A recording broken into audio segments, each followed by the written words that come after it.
Hey everyone, I'm Karen Walby Solomon, and welcome to What's IGN Crushing On, IGN Africa's official entertainment podcast. I'm your host, and I'm joined as always by my producer and editor Rebecca Barches.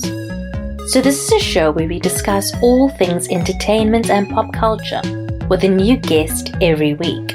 We bring recommendations, news, and fun facts, sometimes touching on the more serious issues surrounding these topics.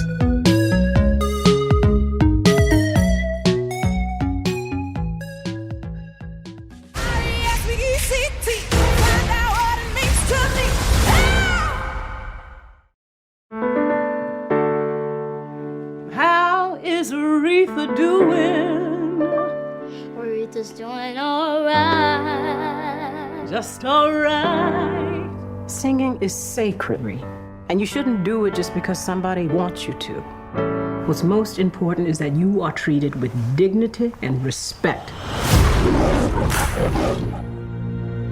You're special, Ree. You have a talent they call genius. You better think about what you're trying to do to me. How old is she? She's 10, but her voice is going on 30, honey. Let my good episode be free. How many albums have you had? 4. And no hits. I need you to focus and avoid frivolous distractions. Honey, find the songs that move you. Until you do that, you ain't going nowhere. I need a change. I want to sing what I want to sing.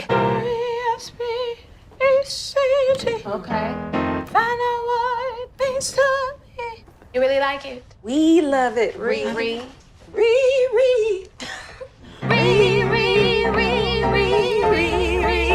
It's really good. R-E-S-P-E-C-T. Find out what it means to me. I got a single by this new chick named Aretha Franklin.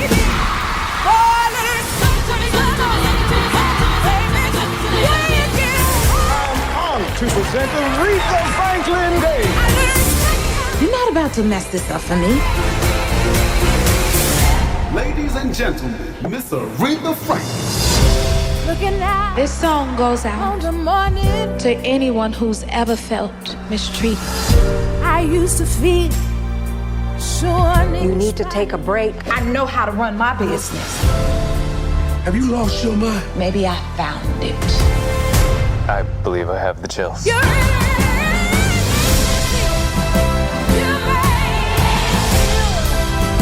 Do you see what she is? She's a miracle.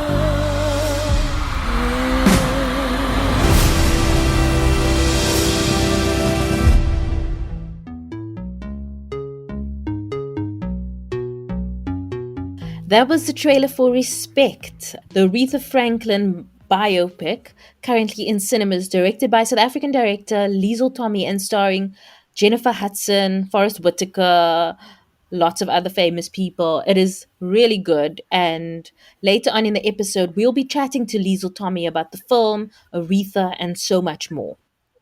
But otherwise, welcome to episode 3.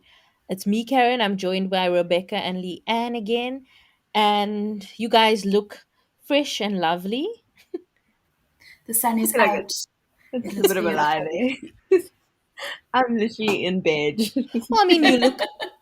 Haven't Maybe I washed should my say face. you look like you bathe regularly compared Thank you. compared to some other celebrities that we've been finding out about lately. Um, Yeah. I'm just... So I don't know if you guys have been following. So I've been having a tough couple of weeks, and I haven't been spending a lot of time on social media. But what I did notice, actually, I was saying this to Leanne earlier, but the first thing I noticed, Rebecca, I don't know how you feel about this, is that there have been people thirsting over Jassy Erasmus. You know, I can't judge. I've had some weird celebrity crushes in my lifetime, but Do you know this is how you know the pandemic's been going on for too long and sports people are like dying for any sort of like stimulation? because I've heard people talking about how tall he is, and and like I don't know, he's just so cool, and I'm like, guys, wat gaan aan? You sure this wasn't started by like some person just making a joke and then It someone could just, have, took but it the amount of seriously? people who felt it was okay after that to admit to having that crash. It's like, oh, I can Yeah. talk about this openly now. Yeah. Oh, there's someone else. But this is Johan Rassi Erasmus, the South African rugby union Yeah. coach and former player. Okay. I feel like it was because he was defending the Springboks and like doing them things for the nation, and so people were like, "That's hot." Yeah, okay, Shem, we mustn't judge. Like we've all had problematic crashes, so we can't. We Yeah. Where did I see it? Okay. Oh no. I mean, I can Too see late the to backtrack. charm. We've I feel like already. he can be quite charming, potentially, and a good Yeah, sense he of does have a humor. good sense of humor. And the height does help. Height always makes a bit And of I'm not a gonna lie, like in makes a Chasing the statement. Sun, we swears like I was also like, whoa, bro. Well, I not in that kind of whoa, bro, but it just like took me off guard, and I feel like that also could be like, once you start getting like seeing different sides to people, you start. Yeah. Surprise and delight. So yeah, so that was the one thing that I was like, even in my haze of grief and busyness, I was like, what now? And then the second thing that I was like, what now? Is all the celebrities admitting to Yeah. not like bathing. Like it's one thing to not bathe, it's another Oh thing to my god. admit to doing it. Like I'm just confused as to why. Okay, so I know it started on the Dak Shepard podcast, and it was Ashton and Mila, and they were chatting about it, and then all of a sudden it became a thing. And then since then, a bunch of other stars have come out on where they stand on bathing and not bathing, because apparently that's a thing we have to debate. But I'm confused as to like why it's such a big, like why there's such a succession of it. Because normally it's like, oh, this crazy star said a crazy thing, and then you keep it moving. But the fact that Yeah. it's become a broader conversation topic, I think it's like the like, Rassi Erasmus why? thing, like because somebody else admitted to it, everybody else thinks it's like, okay, no, they also admit to it. Yeah. It's not Yeah. okay. But I think it's like at the same time, like with Gwyneth Paltrow's Goop show, she spoke about how we as humans, there are different ways of doing things naturally and whatever. And I feel like it's another like not fad, but it's another topic that for us here in Cape Town, we're like, if you stink, you wash, or it's a morning, you need to go shower. It's not it doesn't seem like a big enough topic for me here as a Cape Townian, unless there's a drought and you Yeah. have to use the white. So like there's enough discussion about it. But like this non-bathing thing, I think has come from this how to be too clean is actually bad for your immune system.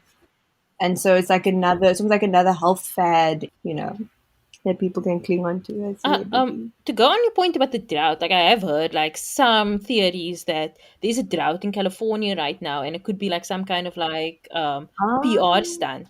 But then I've also heard that there are some celebrities that stylists have said don't wash enough because they say like they just sometimes they may be too busy, their parents, they have kids, these other things going on. But like, And they just but like, I'm just like, That's wash the your thing. children. Like, when they're small or they're dirty. It was also interesting because I remember because this debate came up a while with the back, washing legs. and I remember there was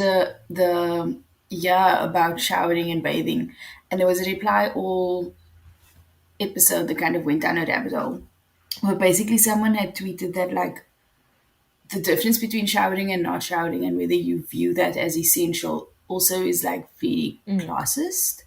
So poor people or lower class people have to bath, like have to shower, have to be clean because it adds to their credibility. Whereas wealthy people being able to not shower and still get away with it is because they move through the world differently and it's a different type of privilege.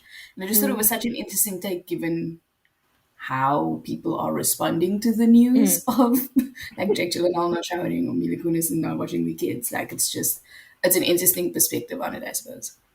I don't get the not smelling thing because I feel like you can get used to a bad smell. Do you know what I mean? Like if your child Yeah. does bark, And also most people can't, you think people.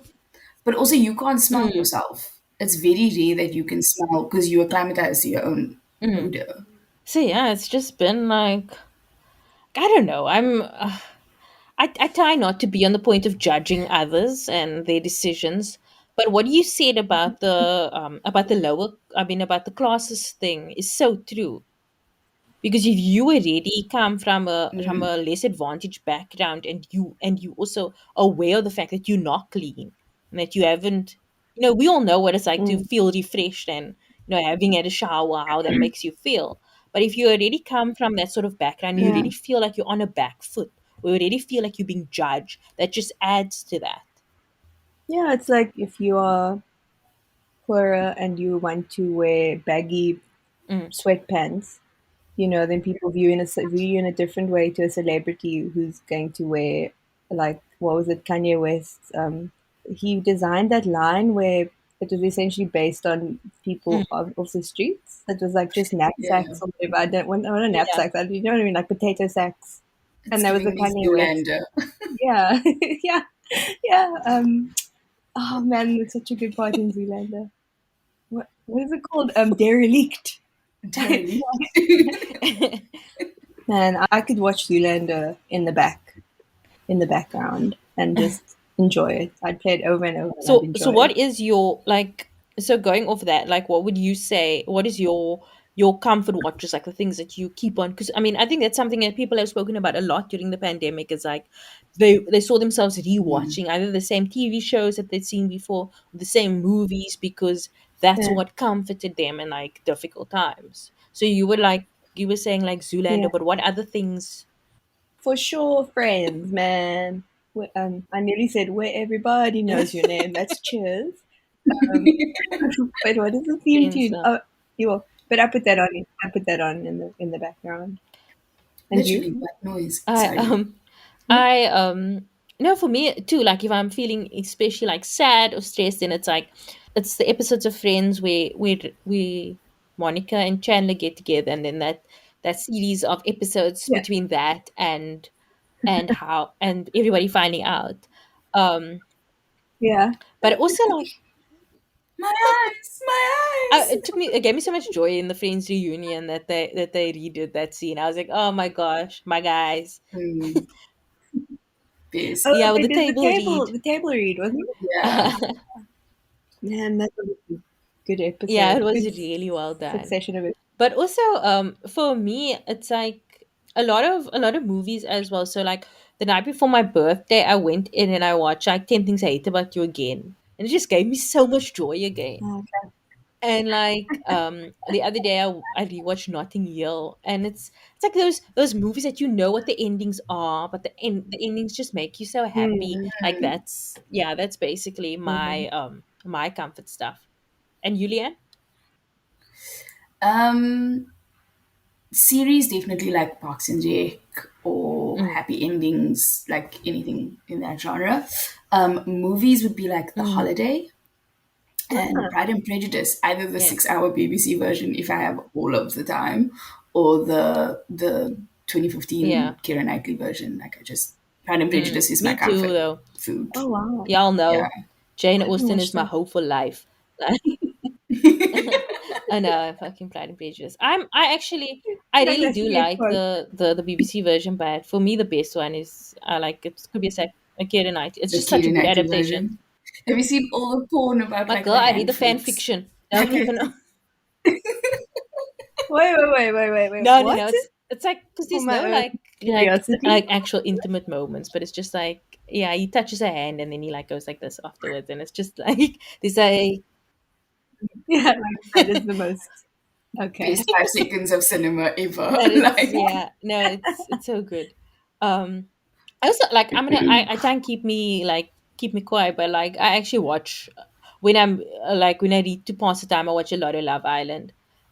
Love Island, new season, Love Island. I've been catching up on old seasons. I've been watching Love Island season 2, and like it's just watching other people make messes of their lives and like just do it in front of me. It's so much easier than dealing with the mess that is my own life. So I can pretend to be as highbrow as I can, but I'm gonna be honest with you guys, not even a little bit, not even at all. Um, I mean, my comfort show during the pandemic was The Good Witch, and I'm just bleak because I finished like all 5 seasons on Netflix because it's like the perfect stupid thing. Oh, and then the other one that I do love is Virgin you, my River. mom, It's like Virgin River. terrible, wholesome, cheesy, like small American town life. Give me that nonsense. I love it. But like, so like to go into today's interview. So LIesl Tommy she's from originally from Cape Town, and her family moved to the US when she was about 15. I want to say like a teenager still, and like she's gone on to act and she's gone on to direct. She was the first like African American director of a, I want to say, a play to be nominated for a Tony, and Oh and now wow! she's directing like this big biopic about Aretha Franklin. And the big thing about this biopic, which I actually spoke to her about in the interview, is that when Aretha Franklin was still alive, they asked her who she'd want to play her in a movie, and she said Jennifer Hudson. So many people see this Oh film as like wow. sort of like being blessed by Aretha. Yeah, this is the film that Aretha she herself. Yeah. Oh, wanted. that's amazing. And there's a lot of wish, like they really took into consideration her wishes, and it's written by Black women and it's directed by a Black woman, and it's Mm. just, it feels very personal and special. And I mean it's very like, and I mean, we Aretha Franklin was very big on like civil rights. Like, she knew Martin Luther King. She Mm. sang for him, like, Wow. because her father was friends with Mm. him and stuff like that. So it's very much for civil rights. And Mm. Liesl said that she took a lot of that from her own history of coming from like apartheid South Africa and that kind of thing, Yeah. and Mm. how that sort of plays into it. It's very interesting. Like, it's a kind of experience Yeah. that we've had, and obviously, other Black people in countries such as US who have dealt with civil rights Mm. have had to deal with. And now she's also going to do the film adaptation of Trevor Noah's book, Born a Crime. Yeah, so she's Oh, Born a directing that Crime. as well. Amazing. So she's really doing amazingly. And like a Yeah. colored girl from Cape Town who's Yes. who's Represent. When it is came out Aretha coming on out? Friday in cinemas. Yeah. Oh, amazing. I mean, for us in South Africa. Yeah, in South Yeah. Africa. Yes, it came out on Friday. Uh Well, I'm not going to use those. yeah, so yeah, because obviously a lot of the films were delayed, but this one I think it came out around the world Friday. Yeah, Same release because date. obviously when the That's cinemas were really cool. closed here because of lockdown, we like a lot of movies got shifted, but this one did not. But yeah, so Yeah. so here's our interview with LIesl Tommy. Okay, hi, I'm Karen from What's IGN Crashing On podcast. It's so nice to meet you. It's a pleasure, Karen. Thank you so much for having me. Yeah, I've been following your career, and it's been amazing to see a colored girl from Cape Town just doing the things. We're so proud of you. Oh, thank you so much. I'm very, very touched and honored. So what is it like being back home? It's amazing. I haven't been home since 2016, which is a very long time for me. And I was getting to that point. If I don't come home often enough, you just get this like hollow feeling inside of you. I don't know how to describe it. And it was like very, very hollow, like big hole. And so we kind of just very quickly made this trip happen because I'm in the midst of, a lot of press, but they all knew that making sure I did South African press was really, really important to me. So, the studio made sure that we could make it happen. And I'm really, really happy. I've been, I checked into a hotel just to make sure that I quarantined, even though I have vaccines and all that. And it's been pretty funny because my aunties, cousins, and parents have been coming every day. I can imagine. And yesterday, one cousin came in the morning with cook sisters, and then another cousin came in the afternoon with salomis, and then another cousin came in the evening with more cook sisters. So yesterday was a very colored day. Sounds amazing. Yeah, it was. Okay, so on to the film. Oh yeah. Obviously, it's like well known that Aretha Franklin wanted Jennifer Hudson to play her. So was casting the role like extremely easy? Did you feel as if she had a special connection to Aretha because of this? Yeah, so Aretha chose Jennifer. There was no question that that's who she wanted to play her in the film. And, once I met Jennifer, I understood completely why Aretha said that. Because yes, she has an extraordinary voice. Yes, she is, sort of like one of the people that can, hit all of those notes that Aretha can hit. But there's also something about Jennifer. She has a real emotional depth, and she's, she's led a life that's had triumphs, but also tragedies. And you can feel that. And I think Aretha knew exactly who should play her for many reasons, not just vocally. She knew that what would really be required to play her would be someone who's really lived and has enormous humanity. And Jennifer has that. So in the film, so civil rights was a really big part of Aretha Franklin's life. And there were great moments with her standing up for Angela Davis, her friendship with Martin Luther King. And obviously, as South Africans, we know the importance of fighting for racial equality. So why do you think this was an important aspect to include in the film? And did your background, being a South African, play into that?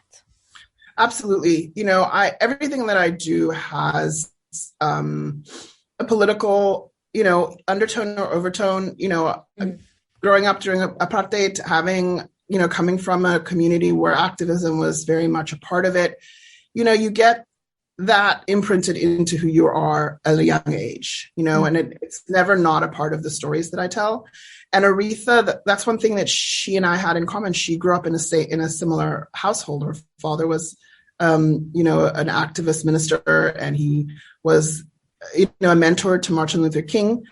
And so she just grew up hearing all that stuff, as did I. And so it just felt like she was a child hearing that, and then she became an adult who was always an activist and an artist. And that's, how I think of myself. And so that was important to me to include, because that stuff, it's for some people it's optional, and for some others of us, it's not optional. It's who we are. Yeah.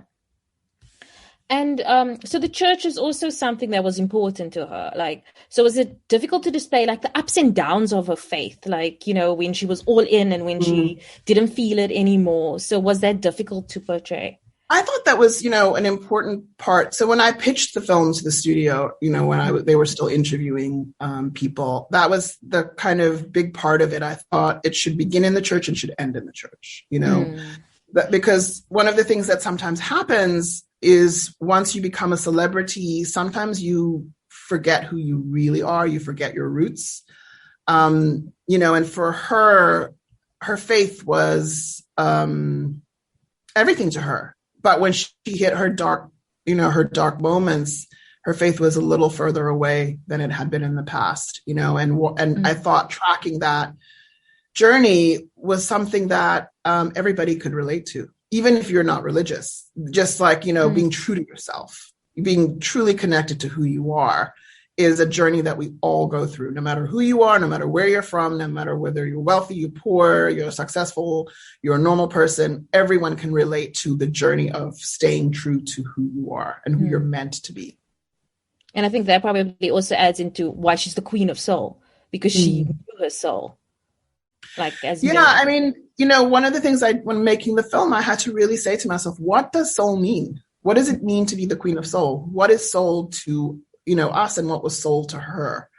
And that really helped me kind of anchor the work that I did with Tracy Scott Wilson, the screenwriter, into figuring out what is the story we're telling about a woman who's called the queen of soul? You know, so going on to that, like, it's amazing that it was written by a Black woman, directed by a Black woman. Is that like, I mean, I know you spoke about like, you know, adding that political aspect, but like, it's important to you to see the type of diversity behind the scenes as well. Absolutely. It's essential. You know, there's no point in being given the privilege of leadership and then just making sure you're the only one who looks like you in that. That's then like, what are you doing? Who are you? You know, that's just, that's shocking to me. So, you know, Tracy, the screenwriter who I brought on, she wrote a play called The Good Negro about the civil rights, like, I don't know, 15 years ago. And it was one of the first kind of big professional directing jobs that I had. So she and I are old friends. And when she was writing that play, because it was about race in America, the civil rights movement, I invited her to come down to Cape Town for, like, you know, to write for a while. And we stayed at my parents' place, you know, and we went to Robben Island. And at the time, my dad, he's an urban planner. And, you know, we would go to different, you know, sort of iconic sites of places and things that happened during the struggle in Cape Town. You know, so we spent a lot of time just speaking about politics and the lives of Black people there and here. And so when it was time to hire a writer for this project, I knew, you know, who the right person was. And also we have a long friendship and, you know, and loyalty is really important to me. So. And another thing I also noticed, like, coming from women, like, I mean, a lot has been written about Aretha's relationship with her father, with Ted White, with Jerry Wexler, but there was a lot of importance paid on like the female relationships in her life, like her sisters, like her mother, her grandmother, Dinah Washington. So, like, and how that anchored her. So, you know, like, did that sort of form part of your thought process? Absolutely, because, you know, the other thing is these kinds of movies in the past were always written and directed from the male gaze, the white male gaze. You know, that's who has had access to those writing jobs and those directing jobs. And so, you know, the question I always have is like, what does it look like when the creator is a Black woman and a story about Black women? And, you know, I think that we women, our sisterhood friendships are so key to who we are. You know, and so, you know, a movie written and directed by a man, you know, patriarchy is living. So they're going to think, oh, when she's at a turning point and she needs guidance, it's going to come from a man. Obviously, it has to come from a man. But honestly, in my life, and certainly in Tracy's life, when you've really, you know, had those like come to Jesus moments, it's usually been an auntie or a best girlfriend or your mom, or, you know, like that's who you go to. You don't go to like, I don't go to any uncles for romantic advice. That's for sure. You know, so, and I love my uncles, you know what I mean? But so that's the thing is like those people who really were, you know, guided her in pivotal moments in this film are women, because that's what our experience is. Yeah. And what do you think is the biggest lesson that you've learned from Aretha and the story that on this journey you've been on? Ask for producer credit, honey. That's the biggest lesson that I've learned from Aretha. No, seriously, just make sure that you know that you if you're doing more than just being an artist, if you're also part of the creation and the producing, then make sure that you don't let yourself be taken advantage of. Perfect. So what is the most challenging scene to film? Definitely the most intimidating scenes were the big concert scenes, like the ones that were in a massive stadium. Yeah. And, you know, just because it was, you know, so many people, background, the band, the backup singers, you know, and it was just also technically where we had the huge, you know, the biggest equipment, the cranes and all of that stuff. So it's also, those are very expensive days. So everybody's just hovering over you going like, you know, this is an expensive day. Hey, like, are you going to get it done in time? So those are definitely the most, you know, the high pressure days. And, but also because you're super prepared. Like you can't fail on those days. Those are the big tests, right, of yourself as a qualified director. So we were definitely over prepared, and those days were also really fun. They were the most intimidating, but also the most fun, because it was like the coolest equipment, and like we shot Respect that on a day like that, and so just so amazing to hear those songs sung on set. Okay, so my final question: what is your favorite Aretha song? Ain't No Way, which is a song that I've included in the movie. Yeah. And I definitely feel like that sequence, the Ain't No Way sequence, is probably the sequence that I love the most, because there's a lot of levels of storytelling happening. A lot of people's kind of point of view is happening. And to me, it sort of speaks to what you can do with music and storytelling. And the way I shot it is just, it's not the flashiest. It's probably the most intimate, but it's the one that I feel like is the most me moment in the film. Hey, LIesl, thank you so much. This was amazing. And thanks, Karen. Thank you so much. I'm so glad that we could do it. My pleasure. Enjoy the rest of your trip. I will. Thanks so much. That was our interview with LIesl Tommy. You can watch Respect in cinemas nationwide, I think worldwide, but in South Africa, definitely nationwide right now. So before we head out for this week, let's talk about what we've been crushing on. We can start with Leanne. Leanne, what have you been crushing on this week? I've been crushing on AP Bio. It's on Netflix. It is hilarious and weird and wonderful. So yeah, been crushing on that. And also finished season 6 of My Dad Wrote a Porno podcast. That was hilarious, which is really, really cool. Yeah, that's what I've been up to. And Eurobix? Hi. I'm super delayed, but I started watching Startup with Otmara Marrero and Adam Brody and Edie Kategi. I got the names there. I googled it. But yeah, no, thanks. My memory is amazing. No, but I've gotten so into it that I've been having like dreams/nightmares, mainly dreams, about being part of like a gang and being chased down by gangs because of my ability to code. I can't do it. But it's so good that like it takes you into. It's such a good series. I've been so into it that I've like my mind has felt as I was part of it enough for it to make movies at nighttime in my brain.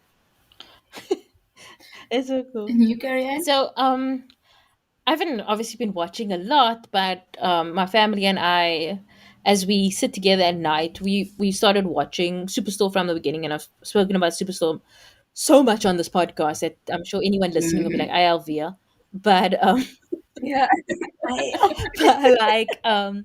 but it's my brother-in-law, obviously my parents had never seen it, and we like, it's just funny, and it has something for everybody, and it's a little moments in between that people find funny. And like my mom said, what it reminded her of, not the show, but like us sitting, was like in the 80s when you could just watch one channel, and she's like, we'd all get together at night and watch Cosby Show, and that was like everybody's favorite show. And the other kind, like, I mean, I suppose all sitcoms do, but like the broad appeal of Superstore just has that, and it also like it just always cheers you up, and like there's a kind of joy to it. So we've been watching that, and a cinema movie that I really enjoyed was The Suicide Squad, which I wasn't a big fan of the first one. I'm not the biggest DC fan.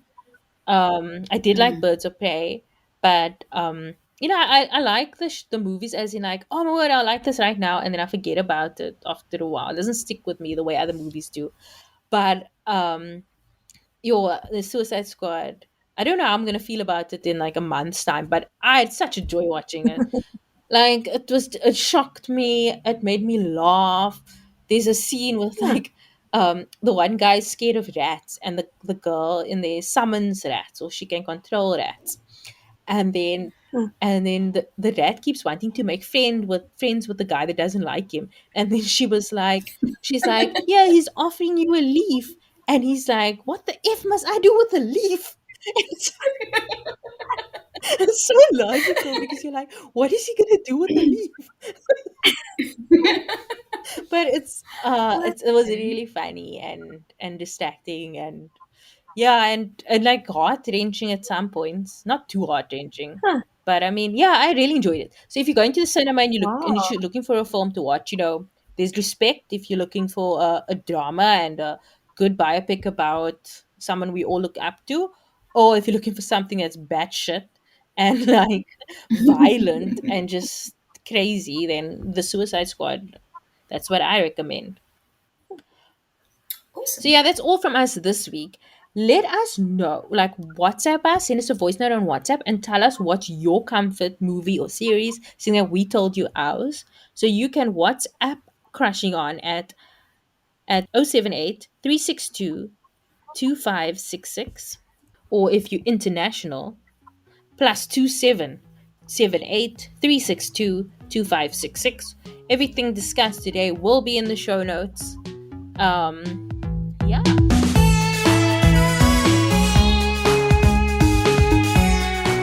Me, you can find at Karen Walby on Instagram, at Karen Walbys on Twitter, and sign up for my newsletter, Wild Streams, at wildstreams.substack.com. The podcast can be found at Crushing On Pod on Twitter, Instagram, and Facebook, at What IGN's Crushing On YouTube, and you can find more information about this and all our other episodes at our website, crushingonpodcast.com, and send any feedback to mail@crushingonpodcast.com. Send us voice notes at +27 78 362 2566. Join our Facebook group, Crushing On Club, where we chat about the show, celebrity news, recommendations, the whole shebang. The show is produced by me, Karen, and Rebecca Barches.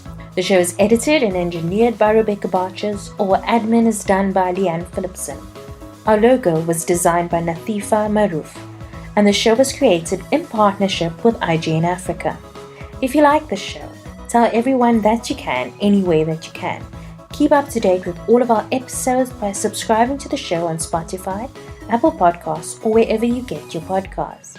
And please rate and review the episodes on Apple Podcasts, as it helps others find the show. We'll be back in 2 weeks' time with another in-depth conversation with another pop culture lover. See you then.